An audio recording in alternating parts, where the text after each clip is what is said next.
Hello there. This is Philip Rosenthal. I'm the director of Christian View Network, and I also have been since 2003 the leader of the coalition that's opposing same-sex marriage and also advocating for a constitutional amendment in South Africa, as other countries have done, for marriage to be declared between a man and a woman only. I would completely reject this claim that same-sex marriage is required by the Constitution, let alone what is currently being proposed of conflating same-sex marriage with natural marriage, and also allowing for multiple partners within same-sex marriage or some sort of conglomeration. That certainly was never considered as an intention by the framers of the Constitution. It has never been tried by any society in human history or anywhere in the world today.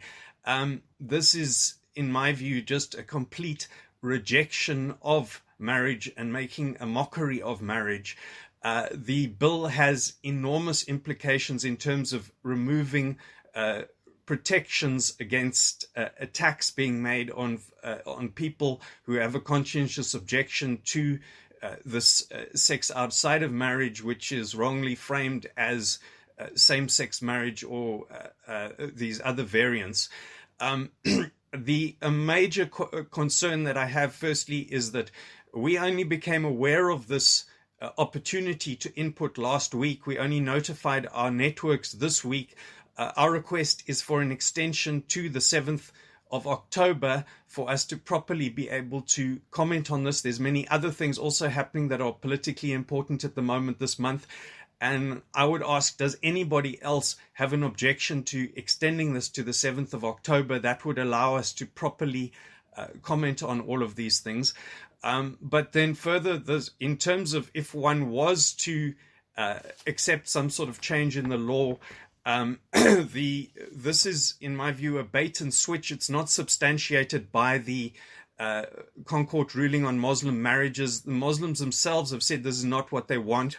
And so I don't think that excuse can be used. But if one was going to make some sort of change, the retention of the Separate Marriage Act gives a protection to religious marriage officers to not register in terms of the same-sex marriage option, which this doesn't. It conflates it into the thing, and it gives a very weak protection for possibly in terms of the denomination, but that can be disputed if the denomination starts to become murky on the issue, and you then have some marriage officers within a denomination who are opposing same-sex marriage and others who are supporting. So this is not going to protect religious freedom, and I would say, well, first preference, scrap this thing, but if one reluctantly has to have it, then one needs to put in an explicit conscience protection for state marriage officers, which, to answer the question of the Western Cape ANC, is not there.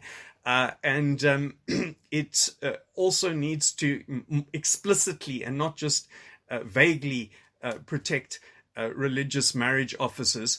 And it also needs to protect private citizens who just do not recognize same-sex marriage. If you want to rent a wedding venue, currently people are being sued and threatened.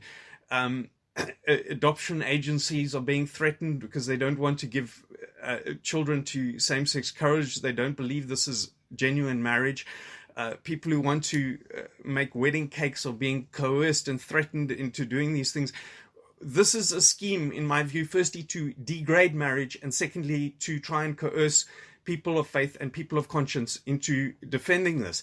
So, which we are totally opposed to, don't accept the arguments in favor of it. But if this was reluctantly accepted, one can put in protections which this thing doesn't have. I also note that Home Affairs itself has expressed an alarm at a 40% drop in the number of people getting married between 2007, just after same-sex marriage was legalized, and 2017, which shows that the degradation of the respect for marriage is resulting in less people getting married. That means more children born out of the security of a home where their parents are committed to each other.